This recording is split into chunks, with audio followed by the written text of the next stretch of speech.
Charles Manson. This is a name that probably brings up a lot of different memories for you, even though he was before all of our times, or at the beginning of our times. He operated in the 60s mainly, but Charles Manson lived a life of crime with his entourage and his racist ideologies, which all began with a very rough childhood. Born to a 16-year-old runaway and an absent father, his stepfather was always gone, off drinking or gambling or doing something of the like, and his mother soon followed suit with being gone for several days at a time. She was put in jail for robbery for 10 years, and he was forced to live with his aunt and uncle. After her sentence was over, she regained the custody of him, and her abusive tendencies returned as he was under her custody all over again. And eventually he started to cause his own trouble with all of this free time that he had on his hands and the bad examples that he had.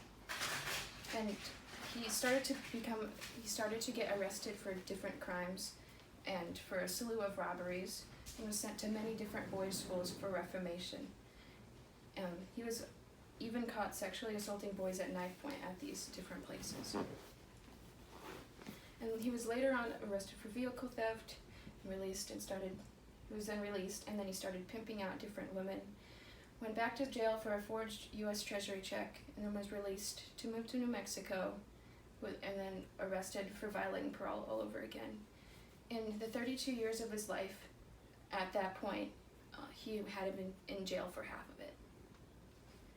Once he was released from prison, he began to build his family. The family was formed mainly with motivations of sex. Manson started out with his girlfriend, but then added more and more girls to the picture. And he was able to draw these women in because he offered this sort of hippie philosophizing idea that gave them something different than their mainstream life. And later men were even brought into this family with the promise of access to these women. His cult following is what he eventually had amassed.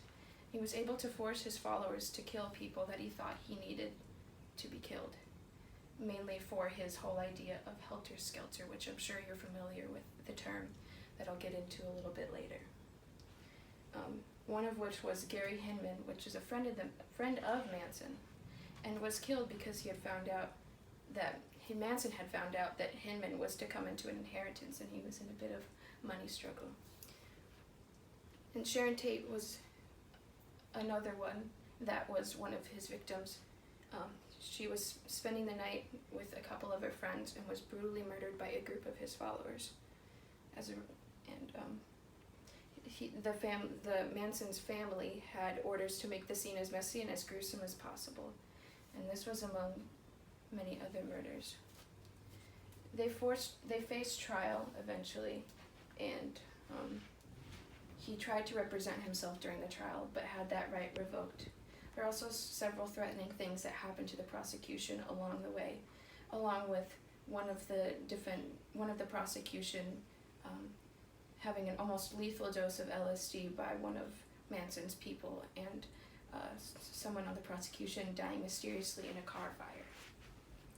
Manson and the members of his family were eventually convicted of 7 counts of murder and 1 count of conspiracy, and were given the death penalty, but were later changed to life in prison after a law in California changed. While the murders themselves were very brutal, their motivations were the most gruesome. Manson had very racist ideologies and thought that there was this prophecy that the white people and black people were to start a race war and start an apocalypse. He was further motivated by the release of the Beatles' White Album, which he believed that had coded messages about the race war, and that even sections had predicted it, and different songs on the album. He interpreted several songs from this album and compared it to the Book of Revelations, and in there it talked about four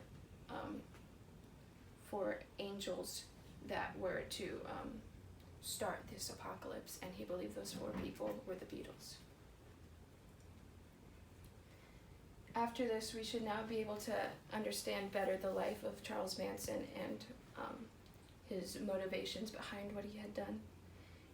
While he had a very unfortunate childhood that started his crime involvement, and it still stumps people to this day,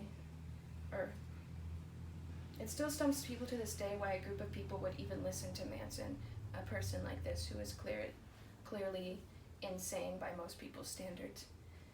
But even though he had a very unfortunate childhood that had launched him into this involvement in crime, it is not to blame for the racist ideologies that he held that led to these many murders.